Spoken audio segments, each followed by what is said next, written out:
మీరు బిజినెస్ పెట్టి సొంతంగా ఎదగాలనుకుంటున్నారా? నెవర్ ఎండ్ గోలీ సోడా వారి ఫ్రాంచైజీని జస్ట్ 15.5 lakhs తో మీ సొంతం చేసుకోండి. త్వరపడండి. నమస్తే, వెల్కమ్ టు రియాలిటీ చెక్. ప్రస్తుతం మనతో పాటు ఉన్నారు ప్రొడ్యూసర్ అలానే బీఆర్ఎస్ నేత చిట్టుబాబు గారు. సార్ నమస్తే అండి. నమస్తే సార్ ఎలా ఉన్నారు? Always all right. Right sir, మొన్న లైలా ఫంక్షన్ లో ప్రీ రిలీజ్ ఫంక్షన్ కి సంబంధించి చిరంజీవి గారు కొన్ని వ్యాఖ్యలు చేశారు. అందులో వాళ్ళ తాతగారు గురించి మాట్లాడారు. మా తాతగారు చాలా రసికుడు, ఇద్దరు అమ్మమ్మలు ఇంట్లో ఉండేవారు, ఒక అమ్మమ్మ బయట ఉండేవారు, ఓకే, ఇంకొక నలుగురు ఐదుగురు ఉన్నా ఉండొచ్చు, అలాంటి బుద్ధులు నీకు రాకూడదురా బాబు అని మా ఇంట్లో వాళ్ళు చెప్పేవారు అని అన్నారు. దీనికి సంబంధించి సోషల్ మీడియాలో అతి భయంకరంగా ట్రోల్ చేస్తున్నారు చిరంజీవి గారిని. నాకు అందులో నేను ఒక మాట సూటిగా మిమ్మల్ని అడుగుతాను, నిజంగా చెప్పండి, మీరు ఆ జనరేషన్ లో కదా, ఆ జనరేషన్ లో మీ తాతగారికి కూడా ఇలాంటి రిలేషన్స్ ఉండేవి అని మీరు విన్నారా? మా తాతగారి విషయంలో మా తాతగారికి ముగ్గురు భార్యలు, అఫీషియల్ గా ముగ్గురు భార్యలు. ఆ రోజుల్లో ఓ భార్య చనిపోతే మళ్ళీ పెళ్లి చేసుకునేవారు. అట్లా కొడుకు కావాలని మా నాన్న కొడుకు కావాలని 3 పెళ్లిళ్ళు చేసుకున్నారు. 3వ పెళ్లికి కానీ కొడుకు పుట్ల. మా తాత మూడో పెళ్లి కొడుకు కోసం ఆయన జాతకం ఎవరో చెప్పారు, 3వ పెళ్లికి కానీ కొడుకు పుట్టరు అంటే 2 పెళ్లిళ్ళు అయినాక ఇద్దరు చనిపోయినాక 3వ పెళ్లి చేసుకున్నారు. అప్పుడే మా నాన్న పుట్టారు. సో జాతక ప్రకారం కొడుకు కోసం 3వ పెళ్లి చేసుకున్నాడు. ఏమంటాం దానికి? ఆ రోజు మన కుటుంబ విధానాలు, మన విధానాలు, కొడుకు వంశోద్ధారకుడు అన్నారు కొడుకుని, కూతుర్ని వంశోద్ధారకురాలు అనలా. అందుకని ఎవరైనా ఆడపిల్లలు ఎక్కువ ఉన్నప్పుడు కొడుకు కావాలి. సరే, మనం వారసత్వం గురించి క్లియర్ గా మాట్లాడదాము. ముందు ఈ తాతగారి ఇష్యూ దగ్గర కొంచెం డిస్కస్ చేద్దాం.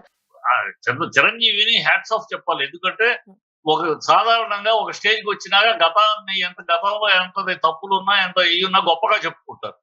మా తాతలు నేతులు తాగారు అని, మా మూతులు వాసనతో అన్నట్టు చెప్పుకుంటారు. కానీ చిరంజీవి చాలా నిజాయితీగా, చాలా నిజాన్ని మా తాతగారు ఇట్లాగూ మన ఉన్నారు కనుక అలాంటి ఆదర్శంగా తీసుకోవద్దు. మా కుటుంబంలో మా తాతగారు ఇట్లా ఉన్నారు కనుక అనేవారు ఆ రోజుల్లో. అలా ఆ బుద్ధులు రాకూడదని, కనుక నువ్వు దాన్ని ఆదర్శంగా తీసుకోబాక, ఆ తాత లక్షణాలు తెచ్చుకోబాక, ఎందుకంటే సినిమా ఫీల్డ్ లో ఉన్నావు, గ్లామర్ ఫీల్డ్ లో ఉన్నావు కనుక ఇక్కడ అలాంటి అవకాశాలు ఉంటాయి కనుక జాగ్రత్త పడు అని చెప్పాడు. ఇది ఒక తండ్రి ఒక కొడుకుకి ఇచ్చే చక్కటి సలహా, చక్కటి సూచన కదా. దాన్ని గౌరవంగా దాని మీద ఈ సోషల్ మీడియా బుద్ధి జ్ఞానం, అర్థ జ్ఞానము, అజ్ఞానము, సెన్స్లెస్ ఇడియాటిక్ గ్రూప్ కొంతమంది దాన్ని తప్పుపట్టి మాట్లాడటము, బుద్ధి లేని కూతుళ్ళు ఎక్కువ మంది ఉంటే ఎవరైనా కొడుకు కావాలనుకుంటారు. అదే చెప్పాడతారు. ఇంటింటా కూతుళ్ళు ఉన్నారు, ఇంట్లో లేడీస్ హాస్టల్ లాగా ఉంది, నేను మాట్లాడలాగాను చాలా కొడుకులు తక్కువైపోయారు. నువ్వు ఈసారి కొడుకునే కనరా, కూతురు కనబాక, కూతురు కట్టావేమో భయంగా ఉంది, కూతురునే కనబక, కొడుకుని కనబ. ఏ ఇంట్లో అయినా మన ఆంధ్ర రాష్ట్రంలో, మన తెలుగు పిల్లల్లో, ఏ ఇంట్లో తెలుగులో, దేశంలోనే, భారతదేశంలోనే ఇంట్లో ఆడపిల్లలు ఎక్కువ ఉంటే కొడుకు కావాలి అని కోరుకుంటారు, మగపిల్లలు ఎక్కువ ఉంటే కూతురు కావాలని కోరుకుంటారు. ఇది సహజ సిద్ధమైన మన కుటుంబ వ్యవస్థలో ఉండే కోరిక. ఆటలను కూడా కోడిగుడ్డు మీద ఎంటుకలు పీకినట్టు బుద్ధి జ్ఞానం లేకుండా ఇష్టం వచ్చి పిచ్చ వాగుడు వాగుతున్నారు. సెన్స్లెస్ ఇడియాటిక్ బ్రూట్స్ వాళ్ళు, ఎవరు మాట్లాడే వాళ్ళు ఎవరైనా సరే, ఎంతటోళ్ళు అయినా సరే, వాళ్ళ మూర్ఖ శిఖామణులు, అర్థ జ్ఞానము అజ్ఞానంతో కూడిన మూర్ఖులు అనే చెప్తారు. సార్, సాధారణంగా మన ఇంట్లో ఫస్ట్ అబ్బాయి పుట్టాడు అనుకోండి, నెక్స్ట్ అమ్మాయి కావాలనే కోరుకుంటారు ఎవరైనా. లేదు ఫస్ట్ అమ్మాయి పుట్టింది సాధారణంగా మన హ్యూమన్ సైకాలజీ అట్లా ఉంటది. ఇద్దరు పిల్లలు ఉంటే సరిగ్గా ఆడపిల్లలు అనుకో అందంగా రెడీ చేసుకోవచ్చు. ఆడపిల్లలు తక్కువ చేసి మగపిల్లలు ఎక్కువ చేయడం ఏమీ లేదు. ఆయన మాట్లాడేటట్టు అందరూ ఆడపిల్లలు ఉన్నారు, నువ్వు ఆడపిల్ల ఉంది, కొడుకురు కనరా అని అడిగాడు. ఈసారి కూడా ఆడపిల్ల పుడతామని భయం ఉంది, కొడుకురు కనరా, మన ఇది కాపాడాలి కదా.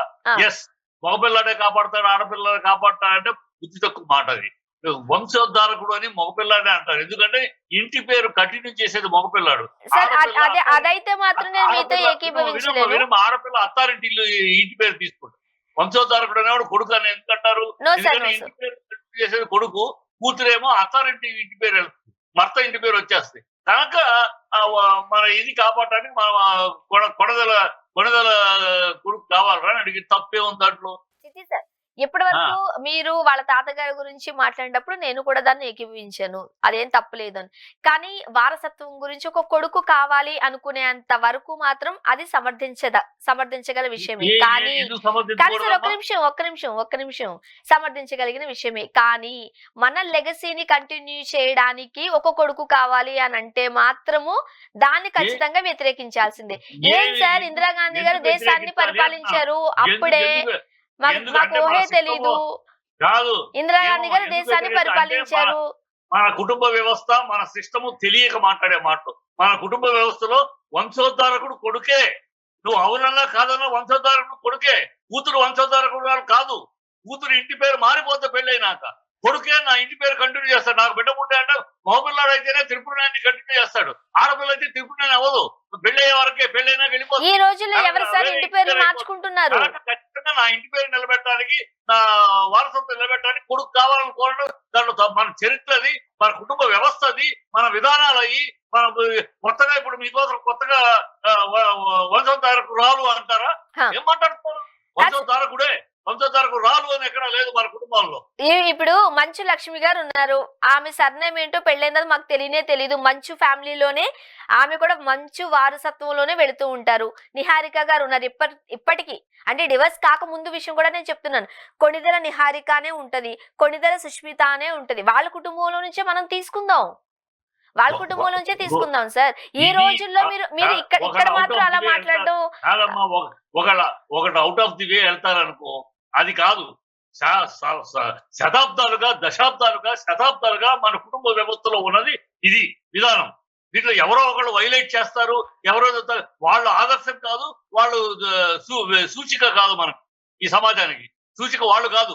ఒకళ్ళిద్దరు వైలేట్ అవ్వచ్చు, పెళ్ళైనా కూడా భర్త పేరు కాకుండా తండ్రి పేరే కంటిన్యూ చేసే లాయర్స్ ఉన్నారు చాలా మంది. అది వాళ్ళ ఒకళ్ళు వైలేట్ చేయొద్దు. మన విధానం ఏంటి, మన కుటుంబ వ్యవస్థ కాదు సార్. ఈ రోజుల్లో ఏ రంగమన్నా తీసుకోండి, మీరు ఏ రంగమైనా తీసుకోండి, రాజకీయాలు తీసుకోండి, ఇందిరాగాంధీ గారిని తీసుకోండి, సుష్మా స్వరాజ్ గారిని తీసుకోండి, ప్రతిభా పాటిల్ గారిని తీసుకోండి, నిర్మలా సీతారామన్ గారిని తీసుకోండి. ఈ రోజు అబ్బాయిలకి ధీటుగా దేంట్లోని తక్కువ కాకుండా పక్కన పెడితే అబ్బాయిల కన్నా మగవాళ్ళ కన్నా 4 మెట్లు ఎక్కువ స్థానంలో ఉండి దేశాన్ని పరిపాలిస్తున్న వాళ్ళు ఉన్నారు. మహారాణులే కొడుకు లేకపోతే రాజ్యానికంలో కూడా మహారాణులే రాజ్యాన్ని పరిపాలించిన ఉన్నాయి. ఝాన్సీ లక్ష్మీబాయి ఉన్నారు, ఝాన్సీ లక్ష్మి గారు ఉన్నారు. నీ ఈ వాదానికి చిరంజీవి వాక్యానికి సంబంధం లేదు. చిరంజీవి ఏమి ఆడవాళ్ళు పనికిరారనో, ఆడవాళ్ళు స్థాయి లేదనో కరెక్టే. నేను అలా అన్నానని చెప్పట్లేదు, కానీ లెగసీని కంటిన్యూ చేయడానికి మాత్రం అబ్బాయి కావాలి అన్న దగ్గర మాత్రం మనం మాట్లాడాలి. ఈ వాదన అధిక ప్రసంగపు వాదన, ఈ వాదనకి తావు లేదు. చిరంజీవి ఏమి ఆ మాట వెరదీసి మాట్లాడలా. ఆడపిల్లకి స్థానం లేదు, ఆడపిల్లకి స్థాయి లేదు అని మాట్లాడలా.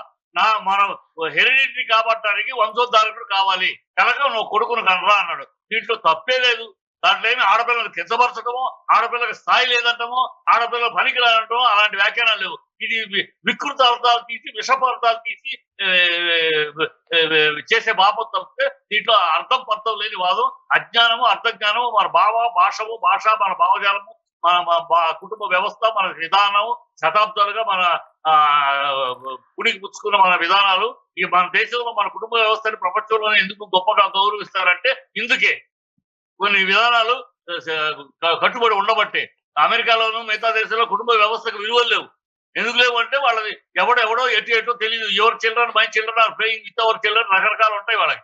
కనుక అక్కడ విలువ లేవు. ఇక్కడ కుటుంబ వ్యవస్థకి ప్రపంచంలోనే, మన కుటుంబ వ్యవస్థ, భారతదేశ కుటుంబ వ్యవస్థ ప్రపంచంలోనే విలువైనగా ఎందుకు గుర్తించబడుతుంది, ఎందుకు దీన్ని ఫాలో, ఈ కుటుంబ వ్యవస్థని కాపీ కొట్టాలి, అలా మనం నడుచుకోవాలి, ఎందుకు ఇతర దేశ ప్రజలు కోరుకుంటున్నారంటే ఇక్కడ ఉన్న వ్యవస్థలో ఉన్న మాధుర్యం అది. ఆ మాధుర్యంలో భాగమే వంశోద్ధారకుడు. ఇంటి పేరుని క్యారీ చేసేవాడు సత్యం. మీరు అవునన్నాక ఇంటి పేరును క్యారీ చేసేవాడు. ఆ విషయానికైతే ఖచ్చితంగా నేనైతే ఒప్పుకోను సార్. ఆ విషయానికి మీరు మాట్లాడారు. నువ్వు మీ నాన్న ఇంటి పేరు పెట్టుకో, పెళ్ళైనాక నీ మొగుడు ఇంటి పేరు పెట్టుకోవాలి. నువ్వు ఎందుకు పెట్టుకుంటాను సార్? అది నా ఇష్టం. నేను పెట్టుకోలేదు సార్, నేను పెట్టుకోను. 0.5% నేను అంటాడు పెట్టుకోను అనొచ్చమ్మా. 100కి 95.5% ఈ పద్ధతిలో నడుస్తున్నది కుటుంబాలే మన దేశం. కావాలనంటే ఎప్పుడైనా మీరు చూడొచ్చు, నా ఆధార్ కార్డు చూడొచ్చు, నా పాన్ కార్డు చూడొచ్చు, నా బ్యాంక్ అకౌంట్ చూడొచ్చు, ఏది చూసినా నేను నా స్కూల్లోనే ఇంటి పేరుతోనే నేను ఉన్నా, నా తండ్రి ఇంటి పేరుతోనే నేను ఉన్నా. ఈ 140 కోట్ల జనాభాలో నీలాంటి వాళ్ళు ఒక ప్రపంచ దేశం మొత్తం మీద 1 కోటి మంది ఉంటారేమో. మిగతా 130 ఒక్కరు చాలు సార్, 1 కోటి మంది ఎందుకు మాకు ఒక్కరు చాలు ఆచరిస్తారు సార్. మేము వితంగా పెట్టుకునే వాళ్ళు ఉంటారు, మీలాంటి వాళ్ళు ఒకరు ఉండొచ్చు. అది అది విధానం కాదు. ఆ విధానానికి విరుద్ధంగా మేము పెట్టుకుంటారు. దాన్ని ఎవరు అడ్డుకోలేరు, పెట్టుకోవచ్చు. అది అంత మాత్రాన అది విధానం కాదు, అది కుటుంబ వ్యవస్థ విధానం కాదు, అది మన సాంప్రదాయం, మన కుటుంబ వ్యవస్థలో. ఇప్పుడు నన్ను కూడా మాట్లాడియండి మీరు నాకు కూడా కొంచెం గ్యాప్ ఇవ్వాలి మీరు మాట్లాడడానికి. ఇప్పుడు చిరంజీవి గారు సార్, ఇప్పుడు చిరంజీవి గారు ఇంతమంది ఆడపిల్లలు ఉన్నారు, లేడీస్ హాస్టల్ కి వార్డెన్ గా ఉన్నట్టుంది, నాకు ఒక మనవడు ఉంటే బాగుంటది అనుకోవడంలో తప్పు లేదు, ఖచ్చితంగా తప్పు లేదు. దాన్ని మనం వ్యతిరేకించాల్సిన అవసరం కూడా లేదు. నన్ను ఒక 2 minutes టైం ఇవ్వండి సార్, నేను మాట్లాడతా. కానీ ఇక్కడ వచ్చిన పాయింట్ ఏంటంటే, నా లెగసీ కంటిన్యూ చేయడానికి, వారసత్వం కంటిన్యూ చేయడానికి అబ్బాయి, ప్లీజ్ సార్, కంటిన్యూ చేయడానికి ఒక అబ్బాయి కావాలన్నారు చూడండి. ఆ లైన్ దగ్గర, ఆ పాయింట్ దగ్గర నేను ఆగుతున్నా. ఇప్పుడు మీరు ఆగండి సార్, ఆగండి. ఇప్పుడు మీరు మాట్లాడేది నేను విన్నాను సార్, నాకు కూడా ఛాన్స్ ఇవ్వండి. మీరు ఆ లైన్ మీద మాట్లాడటమే తప్పు. అది తెలియక మాట్లాడారు. ఎట్లా అంటారు సార్? సార్ ఎట్లా అంటారు? ఒక సెలబ్రిటీ అయ్యండి. భారతదేశ కుటుంబ వ్యవస్థ తెలియని దాన్ని నువ్వు తెలియక మాట్లాడుతున్నట్టు అనుకోవాలి నేను. కాదు, కుటుంబ వ్యవస్థ ఇది. కుటుంబ వ్యవస్థలో సార్ మారుతున్న కాలానుగుణంగా కొడుకే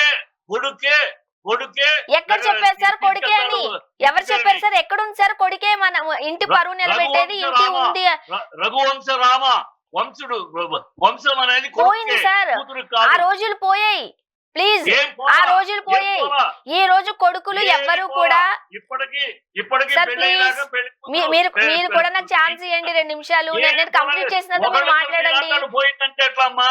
ఒకళ్ళిద్దరు మీలాంటాడు పోయిందంటే పోలా. చాలు సార్, ఒకరిద్దరం చాలు మార్పు తీసుకురావడానికి. ఈ దేశంలో కొన్ని కోట్ల జీవితాలు అయ్యే అలాగే ఉన్నాయి. ఓకే, మీరు అన్న దగ్గర ఆగుదాం సార్, మీరు అన్న దగ్గర ఆగుదాం. ఒకసారి ఆగండి. మీరు సరిపోద్దండి, ఏమి పోలా. అలా పోకపోతే ఇంకా ఈ విచ్ఛిన్నం కాకుండా మారాలి సార్. మీలాంటి వాళ్ళందరూ మారాలి, ఖచ్చితంగా మారాలి. నన్ను కంప్లీట్ చేయట్లేదు సార్. మీరు అంటే ఈ కుటుంబాలు విచ్ఛిన్నం కావడానికి మారాలా? ఈ కుటుంబ వ్యవస్థ నాశనం అవడానికి మారాలా? మీలాంటి వాళ్ళే, మీలాంటి ఆలోచన వల్ల ఈ కుటుంబ వ్యవస్థ ఇప్పటికే విచ్ఛిన్నం. అసలు కుటుంబ వ్యవస్థని కాపాడేదే ఆడపిల్లలు. మీరు సొసైటీలో ఉన్నారు, 2025లోకి వచ్చి కూడా మీరు ఎట్లా మాట్లాడితే బాధాకరం. అది కుటుంబ లెగసీ అనేది వేరు, కుటుంబ వ్యవస్థని కాపాడేది వేరు, కుటుంబ వంశోద్ధారకుడు అనేది వేరు. వంశాన్ని కాపాడేది, కంటిన్యూ చేసేది, ఆ లెగసీ తీసుకెళ్లేది కొడుకే. ఆ కొడుకులే సార్, ఆ కొడుకులే తల్లిదండ్రుల్ని రోడ్డు మీదకి ఈడ్చుతున్నారు. ఆ కొడుకులే తల్లిదండ్రుల్ని మనం చూడొచ్చు. వృద్ధాశ్రమంలో ఎందుకు ఉంటున్నారు పేరెంట్స్? ఆ లెగసీ కాపాడే కొడుకే అయితే ఎందుకు వృద్ధాశ్రమంలో ఉంటున్నారు? మీరు బయటకు వచ్చి రేషియో చూడండి. ఆడపిల్ల అమ్మాయిలు ఎంతమంది జీవితాలు నాశనం చేస్తున్నారు, ఎంతమంది అమ్మాయిలు చెప్తా రా చూపిస్తారు. ఒక అమ్మాయిలు ఎంతమంది అలా చేయొద్దు, మగవాళ్ళు చేస్తున్నారు. ఆడవాళ్ళు ఒకరిని ప్రేమించి, ఒకరిని లవ్ చేసి, వాడి దగ్గర డబ్బులు తీసుకుని, దుబాయ్ ఉద్యోగం తీసుకుని, అక్కడ ఇంకోటి లవ్ చేసి, వీడిని మొత్తం సాక్రిఫైస్ చేసిన అందరూ నాశనం. ఇలాంటి అమ్మాయిల చరిత్రలో ఉన్నాయి. మనకు ఊరిని అబ్బాయిలు ఉన్నారు.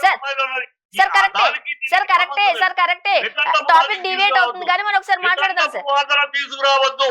దానికి వంశోద్ధారకుడికి దీనికి సంబంధం లేదు. మన వ్యవస్థలో ఉన్నది వంశాన్ని. ఈ ఇంటి పేరు మార్చకుండా ఆడపిల్లకి ఇంటి పేరు మారిపోతే పెళ్ళైనాక. ఇలాంటి ఒకళ్ళిద్దరు మార్చుకోవాల్సిన అవసరం లేదు అంటాను నేనైతే. ఎవరిష్టం వాళ్ళది. వాళ్ళకి నచ్చితే వాళ్ళు మార్చుకుంటారు, వాళ్ళకి నచ్చకపోతే మార్చుకోరు. నీ ఇష్టం అది. ఎందుకు మార్చుకోవాలి? కుటుంబ వ్యవస్థ ఇష్టం కాదు అది. ఈ దేశంలో కుటుంబ వ్యవస్థ నీ ఒకదాన్ని బట్టి కాదు. ఈ దేశంలో కొన్ని కోట్లాది కుటుంబాలు ఇలాగే జీవిస్తున్నాయి, ఇలాగే నడుస్తున్నాయి. అందువల్ల మన కుటుంబం మీలాంటి వాళ్ళు పెట్టారు సార్. సార్ చూడండి, మీలాంటి వాళ్ళు, మీలాంటి పెద్దలు ఇలానే నడవాలి, ఇలానే ఉండాలి, ఇలానే చేయాలని మీరు పెట్టేశారు. కానీ కాదు సార్, అలా ఉండబట్టే కుటుంబాలు బతుకుతాయి. రోజులు మారాయి సార్, కాలం మారింది. ఇప్పుడు ఒక మాట అడుగుతాను మిమ్మల్ని, నాకు చెప్పండి. ఇప్పటికీ గిరిజన ప్రాంతాలనే కాదు, వినమ్మ తల్లి, అలాంటి వ్యవస్థ లేకపోతే అమెరికా లాగా మీ అబ్బాయి నా అబ్బాయి మన అబ్బాయితో ఆడుకుంటారని ఈ దౌర్భాగ్య పరిస్థితికి దిగజారిపోయేది. అది లేకుండా ఉండబట్టే ఇలా ఉండబట్టి ఇంకా మన దేశం కుటుంబ వ్యవస్థలో గౌరవంగా ఉంది. అవును. తెలుసుకోండి. అందుకే మీరే శుభ్రంగా చంపేసి ముక్కలు ముక్కలుగా నరికేసి కుక్కర్లో వేసి ఉడికించేసి పౌడర్లు చేసి ఆనవాళ్ళు కూడా తెలియకుండా వీటిలో జల్లేస్తున్నారు సార్. అబ్దుల్ ఖాదర్ కి అమావాస్యకి సంబంధం పెట్టి మాట్లాడుతూ ఆ విషయాలు వేరు. మీరే కదా సార్ అన్నారు ప్రేమ పెళ్లిళ్ళు చేసుకుంటున్నారు, కానీ మీరేనా అన్నారు ప్రేమ పెళ్లిళ్ళు చేసుకుంటున్నారు. ఏదో ఒకటి వాదించదు దయచేసి. విషయంతో వాదించాలి. What nonsense your talking. Abdul Khader కి అమావాస్యకి లింక్ పెడుతున్నట్టు అది అఘాయిత్యాలు వేరు, కుటుంబ వ్యవస్థ వేరు. కాదు సార్, ఇందాక మీరు ఏమన్నారు, ఆడపిల్లలు ప్రేమ పెళ్లిళ్ళు చేసుకుని డబ్బులన్నీ దండేసుకుని అబ్బాయిలు మోసం చేసేస్తున్నారు అని అన్నారు, కాబట్టి నేను ఈ విషయం మాట్లాడాను. నువ్వు అబ్బాయిలు మోసం చేస్తున్నారంటే అబ్బాయిలే కాదు అమ్మాయిలు చేస్తున్నారని చెప్పా. నేను అబ్బాయిలు మోసం కథ వేరు, అది వేరే చర్చ. అది పక్కన పెడదాం, ఆ చర్చ వద్దు సార్, పక్కన పెడదాం, ఆ చర్చ పక్కన పెడదాం. ఇప్పటికీ ఒకవేళ కనుక తల్లి కడుపులో ఉన్నది ఆడపిల్ల అని తెలిస్తే, స్కానింగ్ త్రూ గనక తెలిస్తే చంపేస్తున్న తల్లిదండ్రులు ఎంతమంది లేరు ఇప్పటికీ 2025 ఇక్కడికి వచ్చినా సరే ఎంతమంది. ఇప్పుడు ఒక సెలబ్రిటీ స్థానంలో ఉన్న వ్యక్తి రేపు అన్న రోజు ఏం చెప్తారు తెలుసా, చిరంజీవే చెప్పారు కొడుకు కావాలి అని, మా కొడుకే కావాలని అనుకుంటే ఏం చెప్తాం మనము. ఏదో మాట్లాడటానికి విషయం ఏంటి, నువ్వు మాట్లాడేది ఏంటి, అదేమి దానికి చిరంజీవి మాట్లాడిన మాటకి వీళ్ళకి ఏమైనా సంబంధాలు ఉన్నాయా? ఊరినే అర్థం పడతా లేకుండా ఏదో వాదిస్తే ఎట్లా? అది ఆడపిల్లని చంపుతున్నారు, భ్రూణ హత్య చేస్తున్నారు, అది వేరే ఇష్యూ. అది జరుగుతూనే దాని మీద కేసులు పట్టుకుంటున్నారు, అరెస్ట్. సరే, ఏది ఏమైనా ఒక సెలబ్రిటీ స్థానంలో ఉండి అయినా లేడీ డాక్టర్లే చెబుతున్నారు, చెప్పకూడదు అని చెప్పినా లేడీ డాక్టర్లే ఫ్యామిలీ డాక్టర్లే చెబుతున్నారు ఆడపిల్లని. ఇవన్నీ చాలా ఉన్నాయి దాంట్లో పథకాలు. ఒక సెలబ్రిటీ స్థానంలో ఉండి ఆ మాట అనడం అయితే కరెక్ట్ కాదు. నెక్స్ట్ టాపిక్ మాట్లాడదాం. చిరంజీవి ఏదో మాట్లాడి తప్పు అని చెప్పడం కోసం అడ్డదిడ్డంగా ఊరంతా తిరిగి అడ్డదిడ్డమైన లాజిక్ తీసుకొచ్చి మాట్లాడితే ఎట్లా? సార్, నెక్స్ట్ టాపిక్ మాట్లాడదాం. అదే ఫంక్షన్ లో బ్రహ్మానందం గారిని కించపరుస్తూ చిరంజీవి గారు చేసిన వ్యాఖ్యలు అంటూ కూడా మనం సోషల్ మీడియాలోనూ లేకపోతే మెయిన్ మీడియాలో కూడా మనం చూస్తూ ఉన్నాం, వార్తలు వస్తున్నాయి. అప్పట్లో కొంచెం అమాయకత్వంగా ఉండేవాడు, ఎరుపు చొక్కా వేసుకోడు, అక్కడ ఒక వర్డ్ నేను వాడలేను ఆ భాష, అది చిరంజీవి గారు మాట్లాడారు. బట్ ఇక్కడ నేను ఒక మాట చెప్తాను, మీకు నాకు ఉన్న ర్యాపోను బట్టి ఏ మాటైనా మాట్లాడుకుంటాం. మేబీ అదే 10 మంది ముందు మాట్లాడేసరికి తప్పై ఉండదేమో. నేను అది ఇంతవరకు వాదించిందని నేను ఇక్కడ ఒక దగ్గర అయితే నేను మాట్లాడతాం. బ్రహ్మానందం గారికి చిరంజీవి గారికి ఉన్న సంబంధం నిన్న మొన్నటిదైతే కాదు, ఎప్పటి నుంచో ఉంది. అండ్ చాలా సందర్భాలలో బ్రహ్మానందం గారి త్రూ కూడా మనం విన్నాము, సినిమా అవకాశాలు రావడానికి చిరంజీవి గారే కారణం. అది స్వతహాగా చిరంజీవి గారు చెప్పుకునేసరికి, ఇప్పుడు మీరు నాకు ఒక అవకాశం ఇప్పించి నాకు ఒక లైఫ్ ఇచ్చారనుకోండి, నేను చెప్పుకుంటాను చిట్టి సార్ నేను ఈ రోజు ఈ పొజిషన్ లో ఉండడానికి చిట్టి సారే కారణం అని. అది బాగుంటది వినడానికి. కానీ అదే ఈ రోజు స్వర్ణ ఇంత నాతో ఇలాగా గొడవ పెట్టుకునే అంత స్టేజ్కి వెళ్ళిపోయింది, వాదించే అంత స్టేజ్కి వెళ్ళిపోయింది అంటే కారణం నేనే లైఫ్ ఇచ్చానని మీరు చెప్పారు అనుకోండి, కాస్త ఇబ్బందిగా ఫీల్ అవ్వచ్చు కొంతమంది.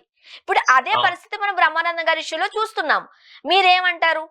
నేనైతే అది వినలేదు కనుక నేను కమెంట్ చేయలేదు. నేను అందరూ అంటున్నారు కానీ నేను విన్న దాంట్లో మరి అక్కడెక్కడ బ్రహ్మానంద గారిని తోలనాడిన మాట నా చెవిన పడలేదు. అది ఎరుపు అన్న మాట కూడా కొంచెం మనము అది కూడా కొంచెం లాంగ్వేజ్ పడింది, మరి నా చెవిన పడలేదు, నేను వినలేదు కనుక దాని మీద గట్టిగా నేను స్పందించి మాట్లాడలేదు. ఎందుకంటే వింటే ఎక్కడ ఏ సందర్భం ఎందుకు వచ్చింది ఆ పదం అనేది చెప్పగలను. కానీ నేను విన్న దాంట్లో నేను దాని మీద కాదు మిగతా విషయాల మీద బాగా చెవుకు విన్నాను. కానీ ఈ స్లిప్ ఆఫ్ టంగ్ లో ఆయన ఏమన్నాడో, ఆ మాట ఏం జరిగిందో, ఏం తప్పు మాట వచ్చిందో ఎవరో అంటున్నారు, కానీ నువ్వు అంటున్నప్పుడు నేను వినలేదు కనుక I cannot comment on. Okay.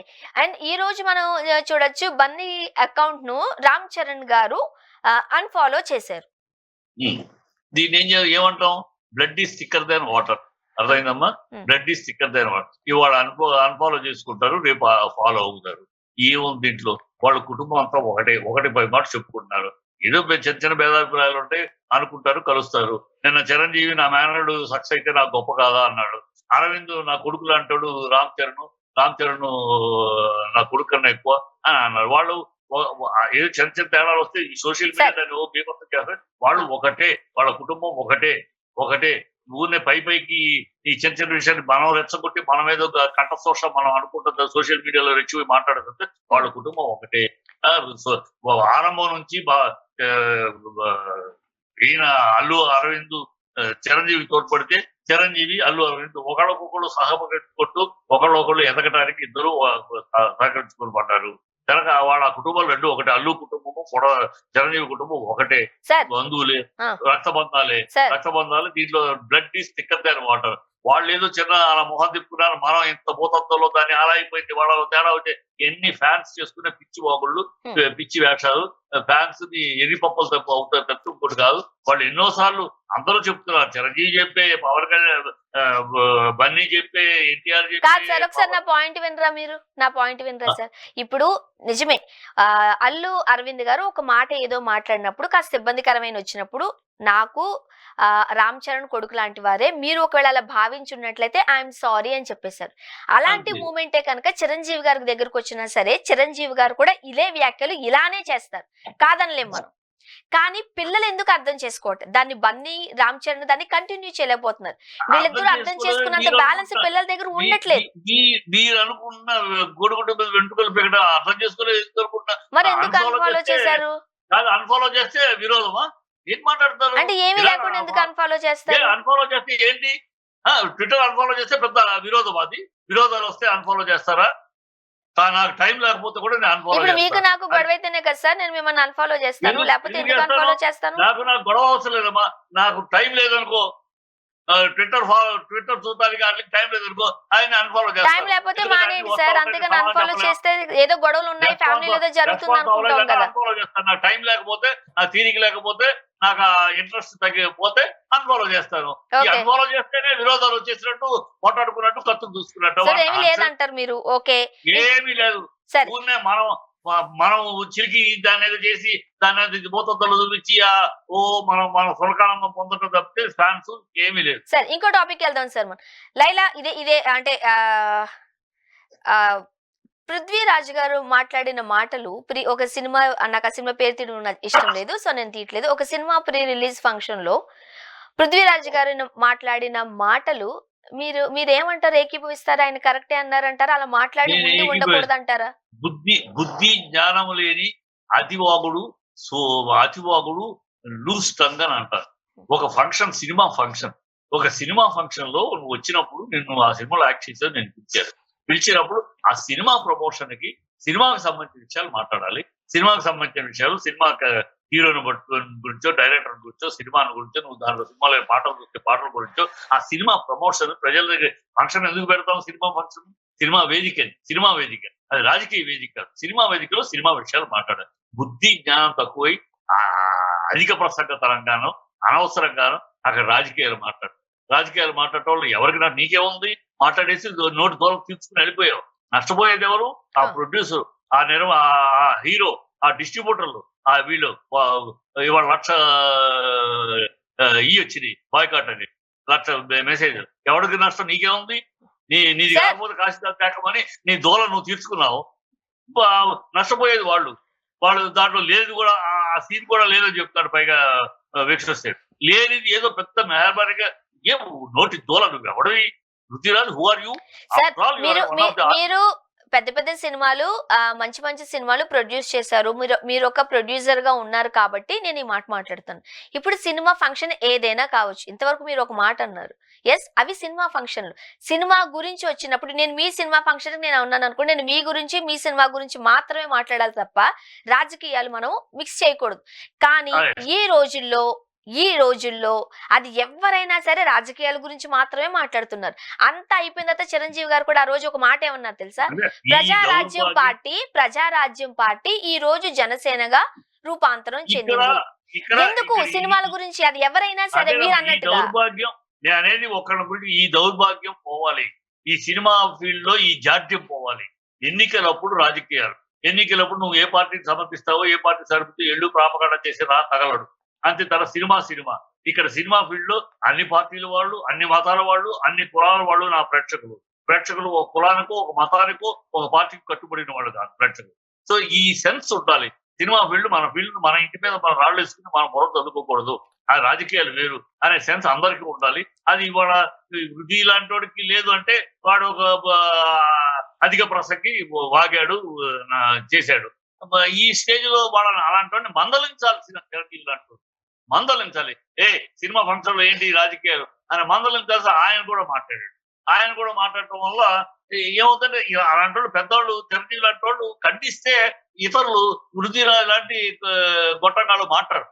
కానీ ఆయన కూడా మాట్లాడినప్పుడు ఆయన మాట్లాడే తప్పలేదు, నేను మాట్లాడే తప్పలేదు అని వీళ్ళందరూ మాట్లాడతారు. వృద్ధిరాజు అనేవాడు సంబంధం గేమ్ చేంజర్ అప్పుడు కూడా అంతే. ఏదో వాళ్ళు అలా మాట్లాడి లైవ్ గేమ్ ఏంటి పెద్ద పుడిగి ఆర్టిస్ట్ వా ఇండస్ట్రీలో ఏంటి నువ్వు ఓ పార్టీలో ఉన్న ఒక ఆర్టిస్ట్ అయ్యో ఏదో అదృష్టం కలిసి వచ్చి ఒక కమెడియన్ మంచి పాపులర్ కమెడియన్ అయ్యో ఒక పార్టీలోకి వెళ్ళావు, ఆ పార్టీని అంటకాగావు, ఆ పార్టీని పొగిడావు, ఆ పార్టీలో పదవి కొట్టి వచ్చింది, ఆ పదవిని కాపాడుకోలేక ఏదో బూత్ కార్యక్రమాలు చేసి ఆ పదవి కాపాడుకోలేక గెంటించుకోబడ్డావు. గెంటించుకోలేక ఆ కోపంతో ఇంకో పార్టీకి వచ్చి ఈ పార్టీకి భజన చేస్తున్నావు. అయ్యో నీ కర్మ తగలడు. సినిమా ఇండస్ట్రీకి వచ్చి సినిమా ఇండస్ట్రీలో ఈ రాజకీయాలు తీసుకొచ్చి చేసే ఆ యోగ్యత అర్హత ఇది అంత అబాధ్యత ఉండకూడదు. అది చిరంజీవి లాంటి వాళ్ళు ఖండించాల్సి ఆయన కూడా చేయటం బాధాకరం. ఆయన కూడా రాజకీయాలు మాట్లాడారు సినిమా ఫంక్షన్లో. ఇప్పుడు ఆయన మాట్లాడారు చిరంజీవి గారు ఈ విషయంలో చిరంజీవి గారు ఎంత తప్పు మాట్లాడాడు ఆయన ఏ విశ్లేషణ ఆయనే ఇవ్వాలి వివరణ. ఆయన రూపాంతరం చెందింది ప్రజారాజ్యం, రూపాంతరం చెందింది జనసేన. ప్రజారాజ్యం ఒక చంద్రబాబును ఓడించడం కోసం రాజశేఖర రెడ్డితో చేతులు కలిపి చంద్రబాబును ఓడించి ఆ తర్వాత ఆ కాంగ్రెస్ లోనే కేంద్ర మంత్రి అయ్యి ఆ తర్వాత పార్టీలోకి తన పార్టీని విలీనమైపోయింది ప్రజారాజ్యం. ఇక్కడ ఈ రూపాంతరం అంటే ఎట్లా? ఇప్పుడు పవన్ కళ్యాణ్ కాంగ్రెస్ ని పంచెలోడ తీసి కొడతాను, పంచెలోడ తంతాను కాంగ్రెస్ వాళ్ళని మాట్లాడిన పవన్ కళ్యాణ్. ఎట్లా మీ రూపాంతరం అవుతుంది? ఇప్పుడు మీరేమో తెలుగుదేశాన్ని ఓడించడానికి మీరు మీ పార్టీ ఇప్పుడు నీ తమ్ముడు పార్టీ తెలుగుదేశాన్ని గెలిపించడానికి, కూటమిని గెలిపించడానికి సహాయపడి, ఇప్పుడు మీరు అప్పుడు ఓడించడానికి సహాయపడి రాజశేఖర రెడ్డి పార్టీలో కాంగ్రెస్ లో విలీనం అయినట్టు ఇప్పుడు ఈ తెలుగుదేశాన్ని గెలిపించడానికి సహాయపడి బీజేపీలో విలీనం అవుతారా మీ కొడుకు మీ తమ్ముడు పార్టీని? అంటే సూచన ఇస్తున్నారా మీరు? ఒక సూచిక ఇస్తున్నారా? ఇలాగ నేను నా పార్టీని కాంగ్రెస్ లో విలీనం చేసినట్టు నా తమ్ముడు బీజేపీలో విలీనం చేస్తాడు, ఎందుకంటే తెలుగుదేశం ముఖ్యమంత్రి పదవి ఆయనకి ఎవరు, కానీ నా తమ్ముడు కాంగ్రెస్ బీజేపీతో విలీనం అయిపోయి రేపు 2029లో బీజేపీ కూటమిలో కాంగ్రెస్ సీఎం క్యాండిడేట్ గా అతను ముందుకెళ్ళడానికి అడుగులు వేస్తున్నాడని చెప్పారు. ఆయన ఏ ఉద్దేశంతో చెప్పాడు? ప్లస్ నాకు రాజకీయాలకు దూరంగా ఉంటాను, నాకు రాజకీయాల సంబంధం లేదు అంటూనే నా ఆశయాలన్నీ నా తమ్ముడు నెరవేరుస్తాడని ఇంకోతాడు అంటాడు. రాజకీయాలు సంబంధం రాజకీయాల సంబంధం ఉందని నేను అడిగారా? సినిమా అక్కడ మిమ్మల్ని ఎవరు అడిగారు? రాజకీయాలకు ఎవరు చెప్పారు? ఎందుకు చెప్పారు? అనవసరం ఎన్ని రాజకీయాలు మాట్లాడడం ఎందుకు మాట్లాడతారో ఒక్కోసారి విచక్షణ లేకుండా, విజ్ఞత లేకుండా, వివేకం లేకుండా, ఆలోచన రహితంగా మాట్లాడేస్తున్నారు. అందువల్ల నష్టపోయేది సినిమా ఫీల్డ్. సినిమా అనవసరంగా ఇవాళ ప్రతి సినిమా వాళ్ళ మీద అనవసరం ప్రతి దానికి రచ్చ అయిపోతుంది. ఇప్పుడు పృథ్వీరాజ్ గారు చేసిన వ్యాఖ్యల తర్వాత ఇక్కడ మనం అందరం ఆలోచించింది విక్షసేన్ గురించి, అలానే ప్రొడ్యూసర్ గురించి. ఇప్పుడిప్పుడే చాలా కష్టపడ్డాడు, పైకి వస్తున్నారు. ఆ అబ్బాయికి ఇప్పుడు సినిమా హిట్ కాకపోతే బ్యాన్ చేస్తే ఎలా? మరో పక్క ప్రొడ్యూసర్ గురించి, యాజ్ ఎ ప్రొడ్యూసర్ గా ప్రొడ్యూసర్ కష్టాలు మీకు తెలుసు. ఆయన మాటలకి నాకు సంబంధం లేదు, ఐఎమ్ సారీ అని చెప్పిన విశ్వక్సేన్ గారు నెక్స్ట్ డే ఒక మిడిల్ ఫింగర్ చూపిస్తూ ఒక ఫోటో షూట్ చేశారు. ఇప్పుడు వీళ్ళు చేసే పని వల్ల ఇబ్బంది పడేది, లాస్ అయ్యేది ఒక ప్రొడ్యూసర్ కదా. సినిమా చచ్చిపోతున్నట్టే కదా. ఒక ప్రొడ్యూసరే కాదమ్మా, ఒక ప్రొడ్యూసర్, ఒక ఎగ్జిబిటర్, ఒక డిస్ట్రిబ్యూటర్, ఒక ఫైనాన్సర్, ఇంతమంది నష్టపోతారు. ఆ బాధ్యత లేని మాటల వల్ల ఒక ఫంక్షన్ కి వచ్చి అక్కడ రాజకీయాలు మాట్లాడి అబాధ్యతతో. విశ్వక్సేన్ గారు ఫోటో షూట్ కోసం ఏం చెప్తారు మీరు? ఏదమ్మా? విశ్వక్సేన్ గారు మిడిల్ ఫింగర్ చూపిస్తూ ఒక ఫోటో షూట్ చేశారు. అదే కడుపు రగిలి చేస్తారమ్మా. ఇంత కష్టపడి సినిమా తీసుకుని చేస్తే ఒక్క మాటతోటి, ఒక్క ఎదవ మాట, ఒక లూజ్ టంగ్ మాటతోటి, ఒక అధిక ప్రసంగం వల్ల 1,00,000 బాయ్కాట్ మెసేజ్లు. 1,00,000. ఎవడు నష్టపోతాడమ్మా? ఎవడి జీవితాన్ని ఎవడు నష్టపడుతున్నాడు? కానీ సినిమాని రాజకీయాలని మిక్సప్ చేయడం వల్లే కదా సార్ ఇబ్బందులన్నీ. అసలు సినిమాలని రాజకీయాలని మిక్సప్ చేయడం వల్లే కదా ఈ ఇబ్బందులన్నీ. ఆ మిక్సప్ జరుగుతుంది. దాన్ని పెద్దలు ఖండించాలి. చిన్నపిల్లలకు బుద్ధి లేకపోయినా విక్రమ్సే లాంటి పిల్లకాకి పనులకి మాటలకి వాళ్ళు బాధ్యత లేకపోయినా సార్ చిరంజీవి గారు లాంటి వాళ్ళు బాధ్యతగా ఖండించాలి. తప్పు ఈ మాట్లాడకూడదు. సినిమా ఫీల్డ్ సినిమా ఫంక్షన్ గా ఉండండి, దీంట్లో రాజకీయాలు తీసుకురాకండి దయచేసి. అది ఆయన ఒక మాట అంటే గౌరవంగా ఉంటుంది. ఆయన కూడా మాట్లాడేటప్పటికి వాళ్ళ దానికి అందరూ మాట్లాడతారు. రేపు ఏం చిరంజీవి గారు మాట్లాడే తప్పు లేదు, మేము మాట్లాడే తప్పు వచ్చిందా అని అంటారు. అది మనలో మనం ఉన్న విజ్ఞత లోపించడం, మన ఇంటి మీద మనం రాళ్ళు వేసుకోవడానికి, మన ఇంటి మీద మనం బురద చదువుకోవడానికి మనమే సేకరిస్తున్నాం బురదని. ఈ జ్ఞానం మనకు రావాలి. తెలుగు ఇండస్ట్రీలో అందరికి పెద్దలకి జ్ఞానం రావాలి. ఈ జ్ఞానం రావాలని నేను కోరుకుంటున్నాను. లేకపోతే Yes, sir. ఇలాంటి న్యూసెన్స్ నాన్ సెన్స్ జరుగుతాను. సో ముగించే ముందు ఒక మాట అనేసి నేను ముగించేస్తాను. ఇప్పుడు మీరు అన్నారు కదా చిరంజీవి గారు ఈ మాట అన్నారు కాబట్టి రేపు పొద్దు నుంచి మేము కూడా మాట్లాడతాము అనేసి అంటారు. అందుకే లెగసీ విషయంలో కూడా నేను అంత గట్టిగా మాట్లాడాను. చిరంజీవి గారు అలా అన్నారు కాబట్టి మేము కూడా ఇలానే ఫాలో అవుతానని చాలా మంది అనుకుంటారేమో అని నా అభిప్రాయం. ఆ స్టేజ్ లో ఉండి చిరంజీవి గారు ఆ లెగసీ గురించి మాట్లాడకుండా ఉంటే బాగుండేది. Thank you so much sir, మీ అభిప్రాయాలు మాతో పంచుకున్నారు. Thank you very much. ఇది వాటి రియాలిటీ చెక్. Stay tuned.